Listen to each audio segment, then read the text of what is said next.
Good morning and welcome to Sabbath School. Janelle was preparing her, thanks Vlad, her bulletin earlier in the week, and I got to quickly have a look at it. I saw mission focus, James Copp. I thought, hang on a minute, that's supposed to be the end of February. So I quickly checked it out and no, it's the right date, Oh dear, what am I going to do? I started thinking, well, I could do a little bit of this and a little bit of that, and I started thinking about my own mission trips, and I could tell them about the first mission trips that I've done, but that goes back 40 years. And I'd kept this box of slides for 40 years. And I thought, how am I going to show slides? Hang on a minute, I think you threw them out last year. They were only taking up space and no one ever looked at them. But, God comes through with some amazing times, some amazing answers. I contacted Liz and said, no, I don't think I can do this. But God answers prayer in the most amazing way. And I want to share not only an answer to my prayer, which is what I'm about to show you, but what about happened to someone else? Now, the cat's out of the bag. It's probably been viewed by some of you who would have received the email or the text message or whatever it was. So some of you probably already have seen it. But I'm not going to show it all because there's 6 little videos which would go too long for this morning. I'm just going to show you 2. It has special relevance to our fly and build coming up. So if any of you want to see the full presentation that he gives, come and see me later. I'll either email you the link or I'll send it to you on your phone or something like that. And you can see the whole kit and caboodle. But I got it from Mark Turnbull in Vanuatu just this week. It's a classic example of God answering prayer. Even before you ask, you know that verse in the Bible, before you ask, I will answer. Well, I won't steal too much of Mark's thunder, but I will quote the first paragraph that he writes in this little spiel that he sent.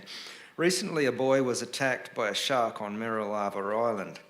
He travelled for several hours making an ocean crossing in a small outboard motor boat in order to reach us. So Mark doesn't have a plane anymore. He couldn't fly to get him. They had to come to him where his medical clinic is. And you'll see pictures. When we examined him, it was obvious that there was a lot of skin missing and that he would require skin grafting. That meant we wouldn't be able to handle his case at the clinic. Just at that exact time, the first time in several years, a helicopter was briefly visiting our island.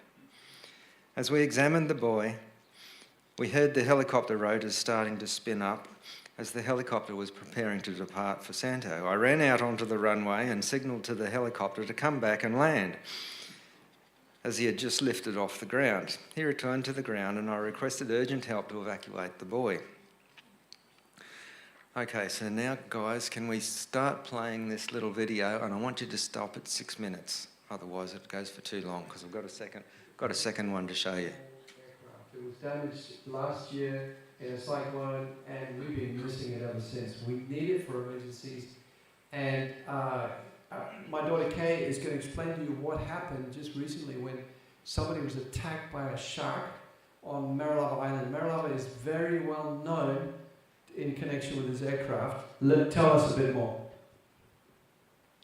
Merrilava is a very special airstrip where people made it by hand. They basically didn't have any tools. It was a huge engineering feat for them to do it, to create this airstrip. And yeah, recently there was a young man who was attacked by a shark when he was fishing at night, and more than 12 hours later he was brought to us with still heavily bleeding, brought via boat.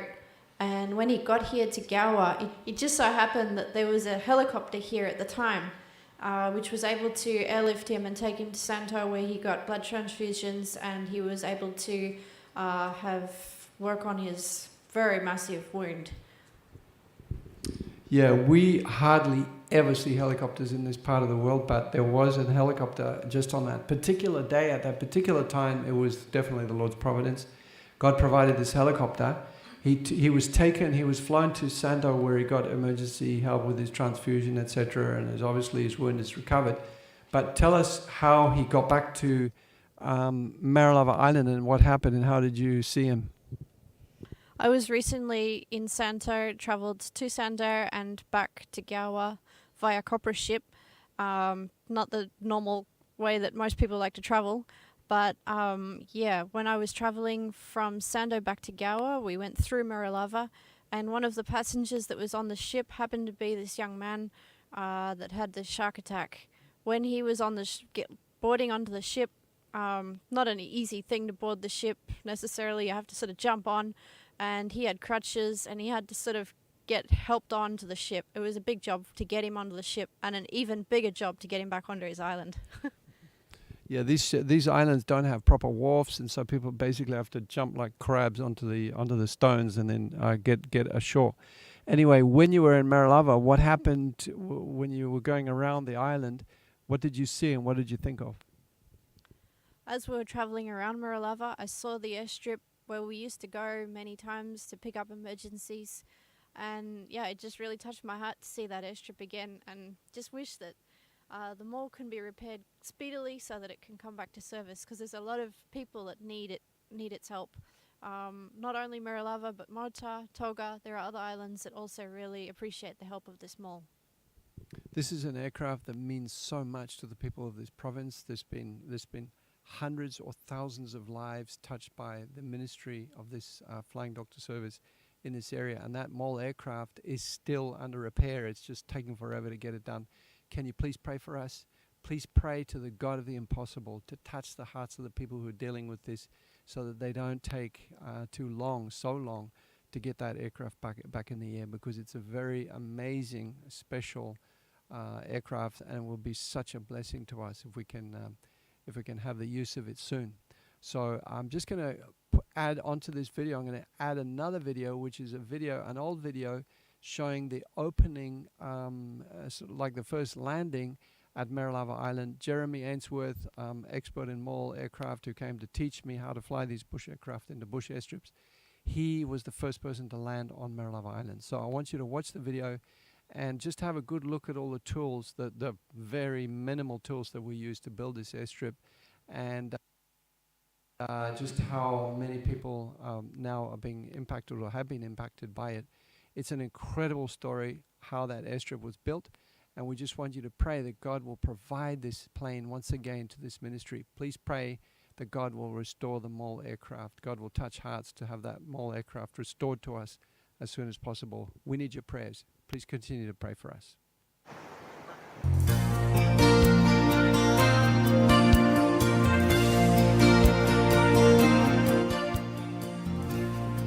I believe in faithfulness.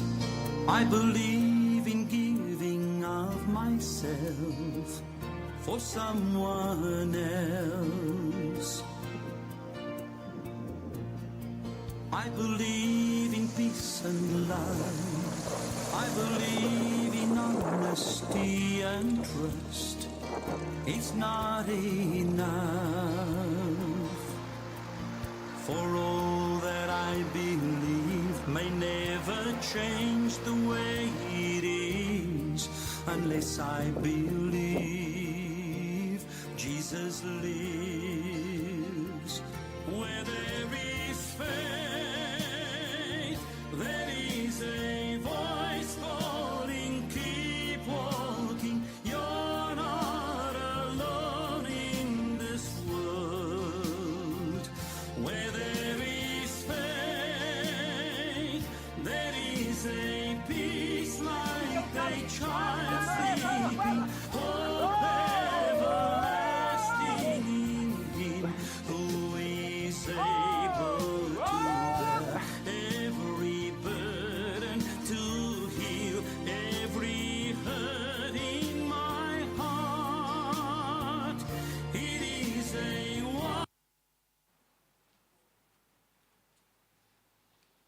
Okay, that goes on for another 2.5 minutes or so. You see the first takeoff and a flyby. But I thought that was amazing. God answered that prayer to get that helicopter right where it was, when it was needed. Not the day before, not the day after, not that afternoon. It could have come an hour earlier and gone, but right when it was needed. And why it was there, I don't know, and the cost would have been phenomenal to get it there. And obviously he was going back empty because they could get someone on there. The second video, and now correct me if I'm wrong, but I think this young lady has been here. I know Kimberly Davies has been over and taught her at their school, but she visited here 2 or 3 years ago. And so I'd like to play this second video. Thank you. Hi guys, we're so thankful for Logan Reserve Church. We used to be members there way back. And Logan Reserve Church in Queensland are really dedicated to helping us. In fact, this year they're planning on a fly and build. What are they planning to come to build?